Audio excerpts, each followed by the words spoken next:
ভোরের কুয়াশা তখনও পুরোপুরি কাটেনি। স্টেশনের বাতিগুলো ম্লান আলো ছড়াচ্ছে। দূরে ট্রেনের হুইসেল ধীরে ধীরে ভেসে আসছে। সেই নীরবতার ভেতর এক কিশোর কেটলির ঢাকনা খুলে চা নাড়ছে। গরম ধোঁয়া উঠে তার মুখ ছুঁয়ে আবার মিলিয়ে যাচ্ছে ঠান্ডা বাতাসে। তার চোখে ঘুম নেই, ক্লান্তি আছে, কিন্তু তার চেয়েও বেশি আছে দায়িত্বের ভার। চা, গরম চা। তার কণ্ঠে এক অদ্ভুত দৃঢ়তা। ট্রেন থামতেই ভিড় জমে যায়। যাত্রীরা নামছে, কেউ তাড়াহুড়ো করছে, কেউ ব্যাগ টানছে। সেই ভিড়ের মধ্যে এক ভদ্রলোকে গিয়ে এসে বললেন, এই ছেলে, এক কাপ চা দাও। রফিক দ্রুত চা বানিয়ে এগিয়ে দিল। তারপর আসতে বলল, চিনি একটু কম দিছি স্যার, চিনি বাঁচাইতে হয়। ভদ্রলোক থমকে তাকিয়ে রইলেন। ছোট্ট ছেলেটার কথায় যেন জীবনের গভীর হিসাব লুকিয়ে আছে। সেই মুহূর্তে কেউ বুঝতে পারেনি এই ছেলেটাই একদিন নিজের ভাগ্যের হিসাব বদলে দেবে। রফিকের জন্ম এক দরিদ্র পরিবারে। নদীর পাড়ে তাদের ছোট্ট কাঁচা ঘর। বর্ষা এলে পানি ঢুকে যেত, শীতে ঠান্ডা হাওয়া হাড় পর্যন্ত কাঁপিয়ে দিত। বাবা দিনমজুর, আজ কাজ থাকলে ভাত, না থাকলে উপোস। মা দীর্ঘদিন ধরে অসুস্থ।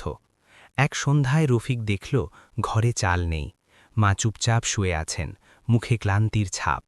বাবা বাইরে বসে আকাশের দিকে তাকিয়ে আছেন। সেই দিন রফিকের মনে প্রথমবার প্রশ্ন জাগে, এভাবে আর কত? সেই প্রশ্নই তাকে বদলে দিল।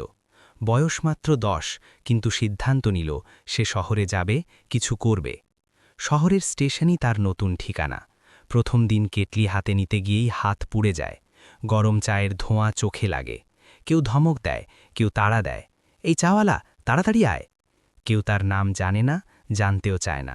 রাতে প্ল্যাটফর্মের এক কোণে শুয়ে পড়ে রফিক। মাথার নিচে ব্যাগ, ওপরে খোলা আকাশ। চারপাশে অচেনা মানুষ, অচেনা শব্দ।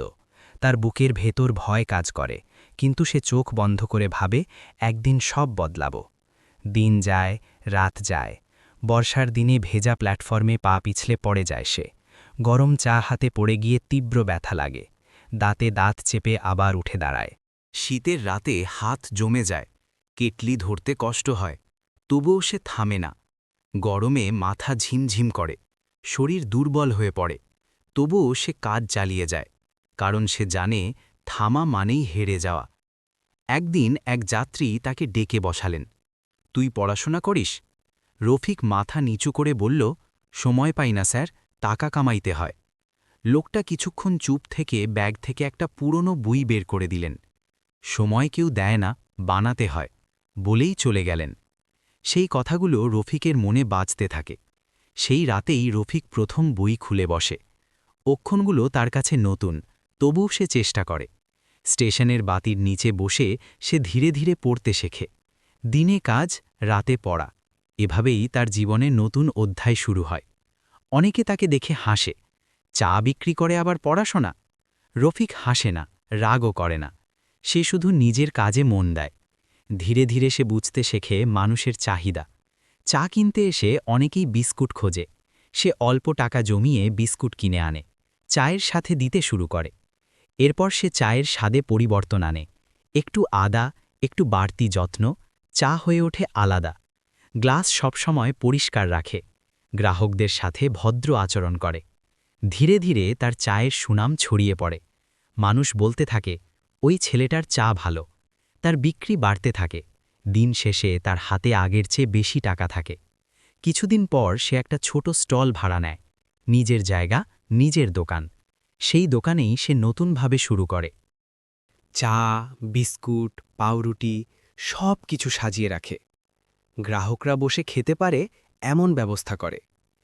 একদিন সেই ভদ্রলোক আবার আসে। চারদিকে তাকিয়ে মুচকি হাসেন। তুই অনেক দূর যাবি, তিনি বললেন। রফিক চুপচাপ দাঁড়িয়ে থাকে।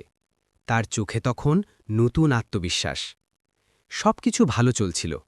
হঠাৎ এক রাতে আগুন লাগে। মুহূর্তেই পুরো দোকান পুড়ে ছাই হয়ে যায়। সকালে এসে রফিক দেখে সব শেষ। কেটলি নেই, গ্লাস নেই, দোকান নেই। সে রাস্তার পাশে বসে পড়ে। চোখ দিয়ে পানি গড়িয়ে পড়ে। মনে হয় এত কষ্ট সব বৃথা গেল। কিন্তু কিছুক্ষণ পর সে নিজেকে সামলায়। সে ভাবে, আমি তো শূন্য থেকেই শুরু করেছিলাম। এই ভাবনাই তাকে আবার দাঁড় করায়। পরের দিনই সে আবার শুরু করে। ধার করে কেটলি আনে, আবার চা বানায়। এবার তার ভেতরের জেদ আগের চেয়ে অনেক বেশি। সে শুধু কাজ করছে না, নিজেকে প্রমাণ করছে। দিনের পর দিন, রাতের পর রাত পরিশ্রম করতে থাকে। তার নতুন দোকান আবার দাঁড়িয়ে যায়। এবার আগের চেয়ে বড়, আগের চেয়ে সুন্দর। সে দোকানের নাম দেয় রফিক টি স্টল। দোকানে ভিড় বাড়তে থাকে। মানুষ দূর থেকে আসে শুধু তার চা খেতে। কিছুদিন পর সে দ্বিতীয় দোকান খোলে, তারপর তৃতীয়। এভাবে একের পর এক দোকান বাড়তে থাকে। প্রতিটি দোকানে একই নিয়ম, স্বাদে কোনো আপোষ নয়, আচরণে কোনো ভুল নয়। ধীরে ধীরে তার ব্যবসা বড় হতে থাকে। মানুষ তাকে এখন সম্মান করে। তার নাম শহরের বাইরে ছড়িয়ে পড়ে। একদিন পত্রিকায় তার গল্প প্রকাশ হয়, এক চা বিক্রেতার সফলতার গল্প। রফিক তখন কোটি টাকার মালিক, নিজের বাড়ি, গাড়ি, ব্যবসা সবই আছে। তবুও সে কখনো ভুলে যায় না তার অতীত। সে গরিব শিশুদের জন্য একটি স্কুল তৈরি করে, যেখানে তারা বিনামূল্যে পড়তে পারে, খাবারের ব্যবস্থাও থাকে। কারণ সে জানে ক্ষুধার কষ্ট কতটা গভীর। একদিন সে আবার সেই পুরনো স্টেশনে ফিরে যায়। চুপচাপ দাঁড়িয়ে থাকে কিছুক্ষণ। তার চোখে ভেসে ওঠে পুরনো দিনগুলো। হঠাৎ সে দেখে একটা ছোট ছেলে চা বিক্রি করছে। তার চোখে নিজের ছায়া খুঁজে পায়। রফিক তাকে ডাকে, তুই পড়াশোনা করিস? ছেলেটা মাথা নিচু করে বলে, সময় পাই না। রফিক মৃদু হাসে, ব্যাগ থেকে একটা বই বের করে তার হাতে দেয়। সময় বানাতে হয়, সে বলে। ছেলেটা অবাক হয়ে তাকিয়ে থাকে। রফিক ধীরে ধীরে হাঁটতে হাঁটতে চলে যায়। তার মুখে তখন শান্তির হাসি, কারণ সে জানে তার গল্প এখানেই শেষ নয়। আরেকটা নতুন গল্প হয়তো শুরু হলো এই মুহূর্তেই। জীবন কাউকে সহজে কিছু দেয় না, কিন্তু যে হার মানে না তাকে থামানো যায় না। পরিশ্রম, ধৈর্য আর বিশ্বাস, এই তিনটি জিনিস মানুষকে এমন জায়গায় নিয়ে যেতে পারে যা একসময় কল্পনাও করা যায় না। আপনার যদি এই গল্পটি ভালো লেগে থাকে তাহলে ভিডিওটিতে একটি লাইক দিন, কমেন্ট করে জানান আপনার স্বপ্ন কি। আর এমন আরও অনুপ্রেরণামূলক গল্প শুনতে সাবস্ক্রাইব করুন আমাদের চ্যানেল চাঁদের আলো 1.1।